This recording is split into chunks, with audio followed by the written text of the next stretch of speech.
মগের মুল্লুক এই উক্তিটির সাথে আমরা সবাই কম বেশি পরিচিত।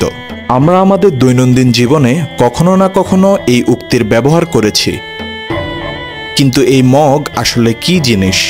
অবশ্যই এটা মাথায় পানি ঢালার সেই মগ না। তাহলে এই মগের পেছনের রহস্য কি?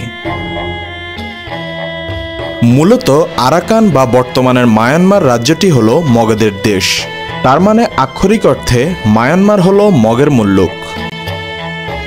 তবে মগের মুল্লুক বলতে সাধারণত মগেদের অত্যাচার ও অরাজকতাকে বোঝানো হয়েছে।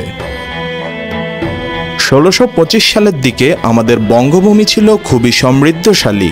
তখন পর্তুগিজ আর মগ জলদস্যুরা বঙ্গের বিভিন্ন স্থানে লুটপাট চালাতো, যার ফলে এই অঞ্চলের মানুষের মনে একটা ভীতি ছড়িয়ে পড়ে। তখন বাংলা শাসন করত মুঘলরা। তারা এসেছিল আজকের আফগানিস্তান থেকে।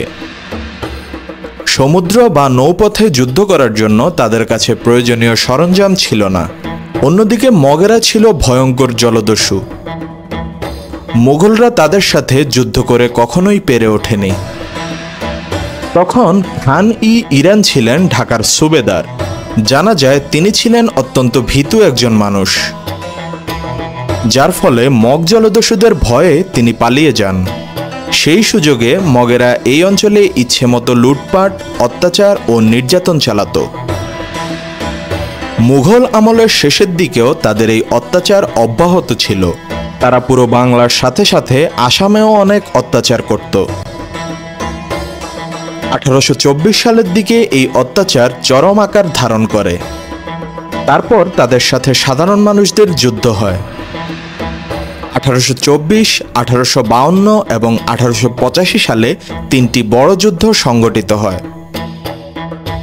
এই যুদ্ধগুলোর পর ধীরে ধীরে মগদের শক্তি কমে আসে। এভাবে আস্তে আস্তে বাংলার মানুষ অত্যাচার থেকে মুক্তি পায়। যদিও একটা সময় মগদের অত্যাচার কমেছে, তবুও প্রায় 200 বছর সহ্য করতে হয়েছিল তাদের অত্যাচার। আর সেই তখন থেকেই অত্যাচার আর অরাজকতা বোঝাতে এই প্রবাদ বাক্য ব্যবহার করা হয়। আজও আমাদের সমাজে যখন একজন অন্যজনের ওপর প্রভাব খাটায়, অত্যাচার করে, দুর্বল মানুষদের কষ্ট দেয়, তখন মগেদের কথার সঙ্গে সেটা তুলনা করা হয় আর বলা হয় মগের মুল্লুক।